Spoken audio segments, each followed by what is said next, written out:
ይህ የምፅዓቱ አዋጅ ነጋሪ አገልግሎት ወቅታዊና ዕለታዊ ወጎችን በማቅረብ ትንታኔ የምንሰጥበት የተለያዩ እንግዶችንም በመጋበዝ የምናቀርብበት መድረክ ነው። መረጃዎችን ያጠናከረ ይዞልን የሚመጣው ፓስተር አለማየሁ ነሙ ሲሆን ፕሮግራሙን የመራና መሰናዶውን ኤዲት በማድረግ ወደ እናንተ የሚያቀርበው ይልቃል አስራት ነው። መልካም ጊዜ። ሻሎም ሻሎም፣ ውድ የምፅዓቱ አዋጅ ነጋሪ አድማጮቻችን እንዴት አመሻችሁ? ሰላም ለእናንተ ይሁን። እንግዲህ ቀን ላይ አንድ አዲስ መረጃ ወደ እናንተ አቅርበን ነበረ። ከዛ በመለስ ደግሞ አሁን ደግሞ ምሽቱን ደግሞ ፓስተር አለማየሁ አዲስ መረጃ ይዞልን መጥቷል። ይህ መረጃ ደግሞ ምን ይሆን የሚለውን ኋላ ላይ የምንሰማውና የምናዳምጠው ይሆናል። መልካም ጊዜ ይኖረናል ብዬ ተስፋ አደርጋለሁ። ይልቃል አስራት ነኝ ከምፅዓቱ አዋጅ ነጋሪ አገልግሎት። ውድ አድማጮቻችን እንግዲህ አዳዲስ ጉዳዮች እየተከሰቱ ይገኛሉ። እነዚህን ጉዳዮች ደግሞ ወይም ደግሞ መረጃዎች ይዞልን የመጣው ፓስተር አለማየሁ ነሙ ነው። መስመር ላይ ይገኛል። ከሱ ጋር እንግዲህ መረጃዎችን እናድምጣለን። ከሰላምታ በኋላ በቀጥታ ወደ መረጃችን ነው የምናልፈው። ሰላም ላንተ ይሁን ፓስተር፣ እንዴት አመሸ? እንደምን አመሸ ወንድም ይልቃል? እግዚአብሔር ይመስገን። እንግዲህ ቀን ላይ ያልተጠበቀ መረጃ ነበረ ያጋራህን። በእውነቱ ይሄ ደግሞ በዚህ በተለይ በመካከለኛው ምስራቅ ላይ በሰፊው የኃይል ሚዛን ሽሚያ የሚያመላክት መረጃ እንደሆነ አጋርተን ነበር። ምናልባት ያመለጣቸው ወገኖች ካሉ በቀጥታ ቻናላችን ላይ በመግባት መረጃውን ማድመጥ ይችላሉ። ይህንንም ደግሞ እንጋብዛለን። አሁን ደግሞ አዲስ መረጃ ይዘመታል። እስኪ ደግሞ አቀብለን። ምንድነው መሰለህ፣ ብዙ ጊዜ ያለ ሚዲያ የማይዘግበውና ትኩረት የማይሰጠው ጉዳይ ነው። ነገር ግን ከጊዜ ወደ ጊዜ ይሄ ነገር እየተገፋ እየተጠናከረ መጥቷል። ምንድነው ይሄም በዓለም አቀፍ ደረጃ የአይሁዶች እንቅስቃሴ ነው። ከጊዜ ወደ ጊዜ ምስጢራዊ ስብሰባዎች ይደረጋሉ። በተለይ በዚህ በአሳለፍነው 2 ቀኖች ውስጥ ይመስለኛል እናንተም በዜና ሽፋን ለመስጠት ሞክራችኋል። በአሜሪካ በአውሮፓና እንደዚሁ ደግሞ በእስራኤል ስብሰባዎች ተደርገዋል። በተለይም አይሁዶች በተለያየ ጊዜ የሚያደርጉት እንቅስቃሴ ከዚህ በፊት በዓለም ዙሪያ ታይቶ በማይታወቅ ሁኔታ ነው እንቅስቃሴ እየተደረገ ያለው። ምንድነው የሚያመለክተው ነው? አንደኛው ወደ ሀገራቸው የሚገቡ የአይሁድ መምህራን ከጊዜ ወደ ጊዜ እየጨመረ መጥቷል። ተወላጆችም ጭምር እየጨመረ መጥቷል። ሁለተኛው ነገር ደግሞ ምንድነው? እነዚህ የሚገቡት ዋናነት ትኩረት አድርገው ያሉት መቅደሱ መሆኑ ነው። የመቅደሱ መሰራትና እነሱ እውነተኛ መሲህ ብለው ነው የሚያስቡት። ነገር ግን የሐሰተኛውን ክርስቶስ ለመቀበል የሚደረገው ሽርጉድ እየጨመረ መጥቷል። እንግዲህ እንደሚታወቀው መቅደሱ በ007 ዓመተ ምህረት ማለት ነው በኔሮ ሮም ላይ በነገሰበት ጊዜ፣ ነገር ግን ጌታ ኢየሱስ ክርስቶስ ከማረጉ በፊት ይሄ መቅደስ በምድር ላይ በሚያስተምርበት ሰዓት ይሄ መቅደስ እንደሚፈርስ ተናግሮ ነበረ። እንደውም ታስታውስ ከሆነ ድንጋይ በድንጋይ ላይ ሳይፈርስ አይቀርም ብሏቸው ነበረ እና ወደ ሞት እየሄደን ባለበት ሰዓት ግን ራሱ ለኔ አታልቅሱ፣ ለልጆቻችሁና ለራሳችሁ አልቅሱ ብሏቸው ነበር። እሱም ራሱ እኮ አልቅሶ ነበር፣ ለኢየሩሳሌም አልቅሶላት ነበር። እና ምንድነው አሁን ላይ ያለው ነገር የሚለውን ነገር ስንመለከት ከዛ ወዲህ በተለይ እስራኤል ሀገር ከሆነች ወዲህ መጀመሪያ ሀገር እንደሆነች የተወሰኑ 10፣ 15፣ 20 ዓመታት ድረስ ከየቦታው ህዝብ አይሁዳውያን ሲመለሱ ነበረ። በመሃል ደግሞ ምን ሆኖ ነበረ? ጋፕ ብሎ ነበር። አሁን ግን ሙሉ ለሙሉ የአይሁዶች እንቅስቃሴ በመላው ዓለም አለ በከፍተኛ ሁኔታ። ይሄ ዝም ብሎ የሆነ ነገር ሳይሆን የአይሁዶች ወደ ሀገራቸው መመለስ ትልቅ ትርጉም አለው። አንደኛው ቅድም እንደጠቀስኩት በሚደረጉት ምስጢራዊም ሆኑ እነዚህ ደግሞ በግልጽ በሚያደርጉት ስብሰባዎች የመጀመሪያ አጀንዳቸው የመቅደሱ መሰራት ላይ ነው ዲስከስ የሚደረገው ጉዳይ አንገብጋቢ ሆኑ። እንግዲህ ተመልከት ምን አይነት ዝግጅት አድርገዋል።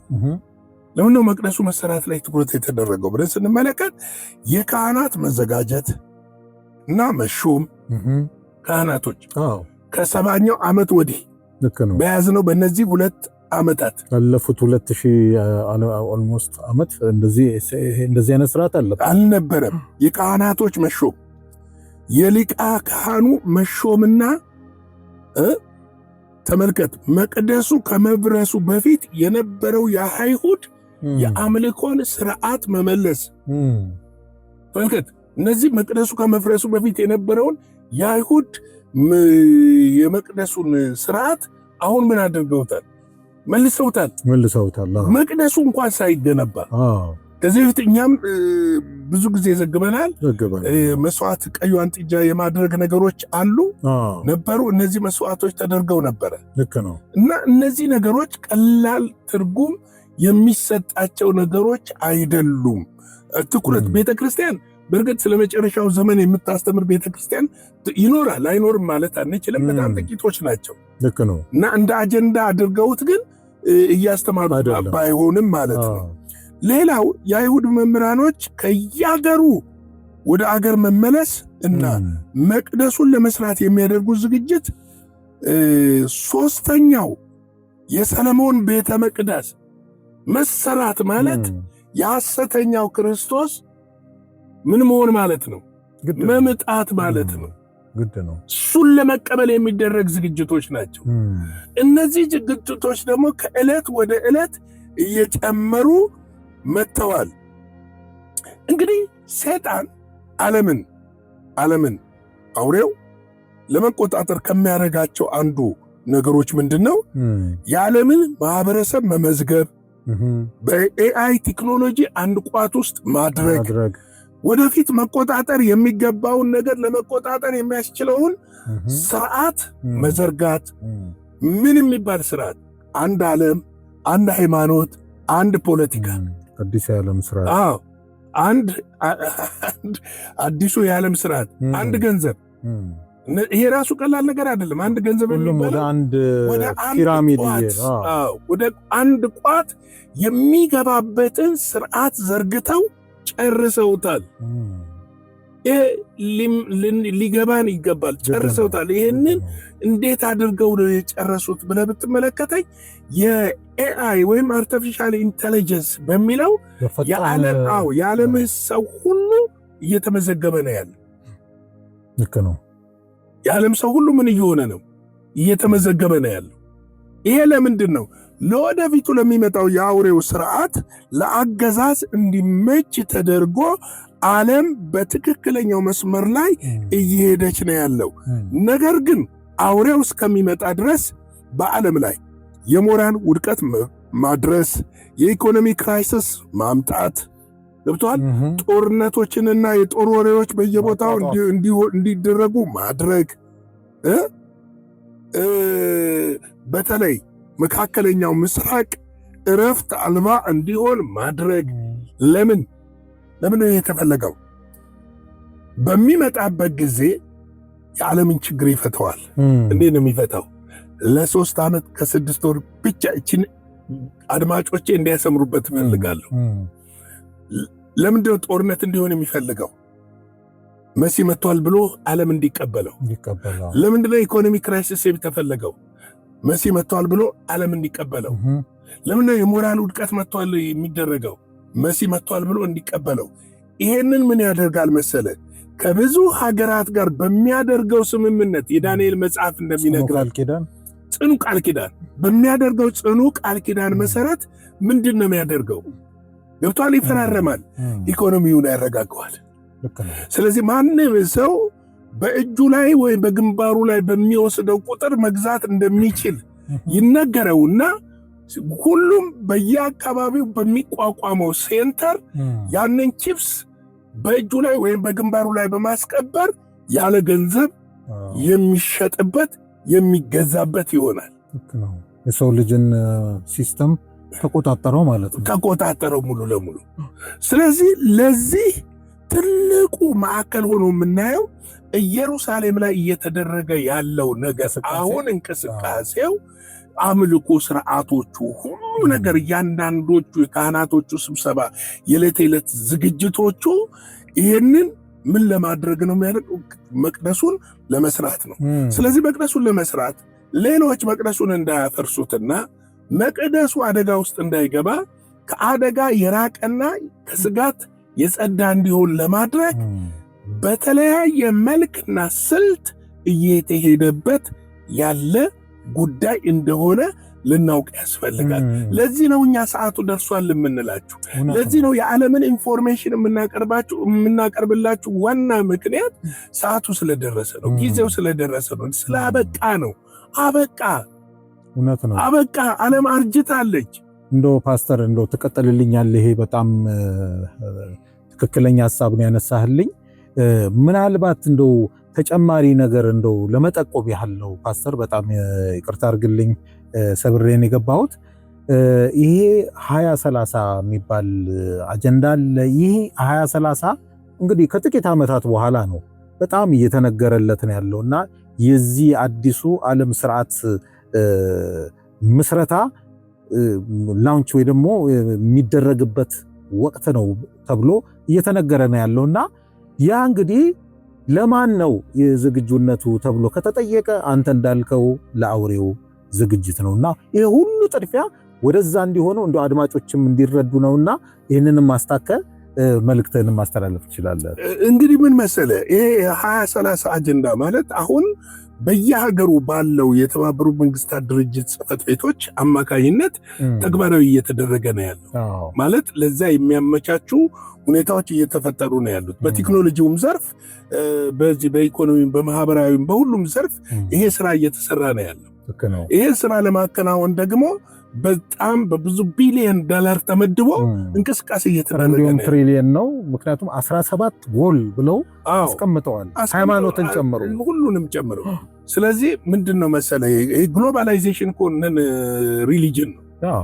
ነን ሪሊጅን ነው። ታውቃለህ አይደል? ግሎባላይዜሽን ማለት ነን ሪሊጅን ነው። እንደውም አሁን በእኛ መንግስት አሁን ባለው መንግስት ክርስቲያኖች ስለሆኑ ይሄ ነገር አልተቀበሉበትም እንጂ እኮ በፊት በነበረው በኢህአዴግ ፖሊሲ ውስጥ ወይም ደግሞ የፓርቲ መመሪያ ውስጥ ምን አይነት ነገር ነበረ መሰለ? ማንም ክርስቲያን የእምነት ተቋም መሪ መሆን አይችልም። የፖለቲካ መሪ የሆነ ሰው የእምነት ተቋም ውስጥ መሳተፍ አይችልም ነበር፣ ይከለከል ነበር። ስለዚህ ምንድነው ግሎባላይዜሽን የሚለው ነገር ምንድነው ጽንሰ ሐሳቡ ብለህ ስትል ዓለምን አንድ ማድረግ ነው። ዓለም ግሎባል ነች፣ አንድ ትሆናለች ነው። ይሄ ደግሞ ዓለም አንድ ትሆናለች በኮሙኒዝም ጊዜ ሲዘመርልን ነበር ኢንተርናሲዮናሊ እየተባለ። አሁን ደግሞ ይሄ ኢንተርናሲዮናሊ በምን መጥቷል?